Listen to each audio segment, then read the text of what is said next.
Well, you're going to be watching Abati's video. I I was not expecting him to be not to be on the side of the government, which of course a lot of people have been saying on this Daniel Bwala's issue. Just listen to this and let's know what you think. Security, poverty, and corruption. But then he got there and he was ambushed. Okay, now that excuse does not wash. If he had been following the program stated by, anchored by Mehdi Hassan, he would know that he's a very biased, conflicted, controversial anchor. People say it is style, but some people will say, well, it's bad journalism. If we check his history, you see that he tends to turn his guests into a straw person. He tries to lie by omission, and he tries to intimidate you. Now, some people will say it's style, but it looks like bad journalism because this inquisitorial approach, once you already have an opinion about the subject, why invite the guest? Yes. You might as well stay on the screen and express all opinions yourself. He has had issues with regard to abortion, with regard to LGBTQ communities, with regard to Gaza, with regard to his mischaracterization of Muslims. And so he himself is as controversial as anybody else can be. Now, if you know that this is the character of the anchor, you are not duty-bound to go there. There are many people who say, no, this particular anchor, because of his style, because of his offensive journalism, we will not go there. Yeah. So he made himself available.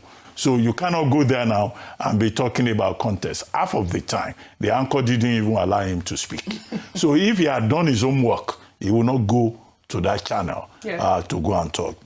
When they go to international TV, those ones, who also have biases, who have prejudices, as Mehdi Hassan showed clearly, the word I would like to use would be racist, but I don't think I want to go that far.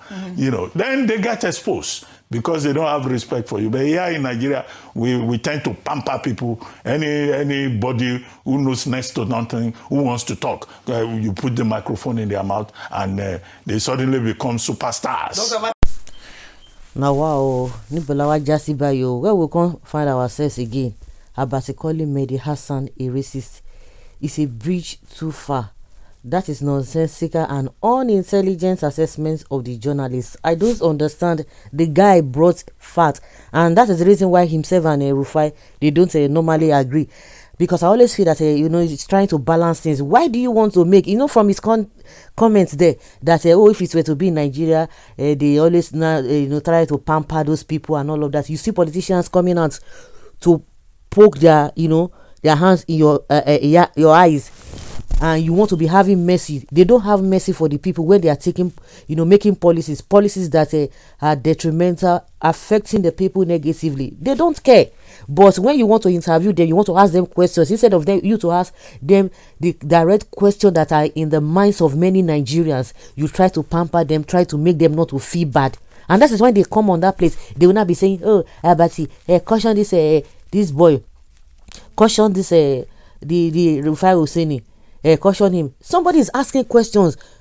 Let them answer. If you know you are truthful, if you know that your hands are clean, why hiding things? Why angry? Why getting confused? Why getting agitated? Answer the question. The other time, this guy was telling us that he was not told about what he will be asked, and I'm just like, is this guy okay? Okay, what is wrong with what you said before if it is not true? It's just very, very unfortunate. At the end of the day, when everybody just started, I was just like, what is this guy talking about? Does this guy have any fault in all of this? Since the interviewer, the Mehdi Hassan, does he really have fault in all of this? And you are telling me that he's a racist, he's a this. It's just unfortunate. Really, really unfortunate. Don't listen to Abati. Nigeria is not working. And we have charlatans in government. There is nothing racist in that interview. Of course, yes.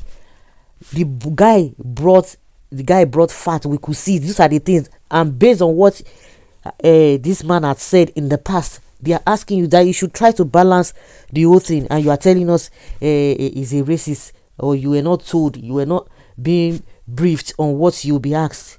So unfortunate. Mind Abati, the tribalists and bigots at your expense. He has been looking for Tinubu's appointment for ages. Very, very sad. Hearing Abati calling Hassan a racist makes me want to poke. Delusional. That was shocking from Abati.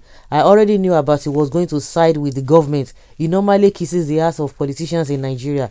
He is looking for political appointments. Okay, in as much as I like to agree with you on this as well, the thing we don't even take into consideration is the likelihood that what he just said might not even be his own personal opinion on the issue. Many a times these stations need to have a balance. No, I don't know what balance is in what sense. Something that is not making sense. How can you be accusing somebody being a racist? So is that how to balance issue where everybody can see the truth?